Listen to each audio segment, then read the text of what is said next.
Guys പുതിയ video വെച്ചാൽ ഇതാ ഈ ക്യാമറയാണ് ഗൈസിൻ്റെ വീഡിയോ. അപ്പോൾ ഇത് നമ്മുടെ കൊച്ചു പിള്ളേർക്ക് കളിക്കാൻ പറ്റുന്ന ഒരു നല്ല ഗാഡ്ജറ്റാണ്. അപ്പോൾ ഇത് ഞങ്ങൾ സംക്രാന്തി പോയപ്പോൾ കണ്ടപ്പോൾ ഒന്ന് വാങ്ങിച്ചതാണ് ഗൈസ്. അപ്പോൾ നമുക്കൊന്ന് ട്രൈ ചെയ്ത് നോക്കാം. Come let's go. ഇതെങ്ങനെയാണ് ചെയ്യുന്നതും കൂടെ ഞാൻ കാണിച്ചു തരാം കേട്ടോ. Come let's go. ഇപ്പോൾ ഗൈസ് ആദ്യം തന്നെ നമുക്കിതാ ഇവിടെ ഒരു പേപ്പർ കളർ ഒരു സാധനം ഇവിടെ കുത്തും. അത് നമ്മൾ ആദ്യമേ ഊരിയെടുക്കണം. അതിന് ശേഷം ഇത് കണ്ടോ, ഈ ഒരു സ്വിച്ച് ഞെക്കുവാണെങ്കിൽ ഓൺ ആക്കിയിട്ട് കണ്ടില്ലേ. ഓക്കെ, ഇനി ഇതെങ്ങനെയാണ് ചെയ്യുന്നതെന്ന് ഞാൻ കാണിച്ചു തരാം. Come let's go guys. ഈ ഗൈസ് നമുക്ക് കാണാം.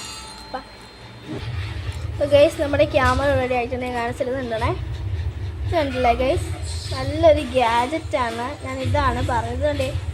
ഈ ഒരു സ്വിച്ച് കണ്ടില്ലേ, ഈ ഒരു സ്വിച്ചേ പിടിച്ച് നിൽക്കണം. ഇത് ഈ ഒരു സ്വിച്ചേ പിടിച്ച് നിൽക്കുമ്പോൾ മാറി മാറി ഓരോന്നും വരും. കണ്ടില്ലേ, ഈ ഒരു സ്വിച്ചാണേ. അതുപോലെ നമുക്ക് കൊച്ചു പിള്ളേർ കളിക്കാൻ കണ്ടോ, ഇതാണ് അവരുടെ ആ ഒരു മൈൻഡ് കുറച്ച് ഇതായിപ്പോയി. കണ്ടില്ലേ, കണ്ടോ. അതുപോലെ ഈ ഒരു വഴി കൂടെ നമുക്ക് കാണാൻ പറ്റും. കണ്ടില്ലേ, കണ്ടേ, ഈ ഒരു സൈഡിൽ കൂടെ നമുക്ക് ഇത് പോകുന്നത് കാണാൻ പറ്റും. ഫോട്ടോ എടുക്കുന്ന പോലെ ഇത് കണ്ടോ, ഓരോന്ന് വെക്കുമ്പോൾ ലൈറ്റ് കൂടിക്കൂടി വരുന്നത്. അപ്പോൾ ഈ ഒരു ഇത് ഇഷ്ടപ്പെട്ടില്ല ലൈക്ക് ചെയ്യുക, ഷെയർ ചെയ്യുക ആൻഡ് സബ്സ്ക്രൈബ് ചെയ്യുക കേട്ടോ. അപ്പോൾ കുറച്ച് പേര് സബ്സ്ക്രൈബ് ചെയ്യാതെ കാണുന്നവരുണ്ട്, പക്ഷേ സബ്സ്ക്രൈബ് ചെയ്യണം ഗൈസ്. സബ്സ്ക്രൈബ് ചെയ്യാതെ ആരും കാണല്ലേ. അപ്പോൾ ഈ വീഡിയോ ഇഷ്ടപ്പെട്ടില്ല കമൻറ്റ് ചെയ്യുക ഗൈസ്. ബൈ.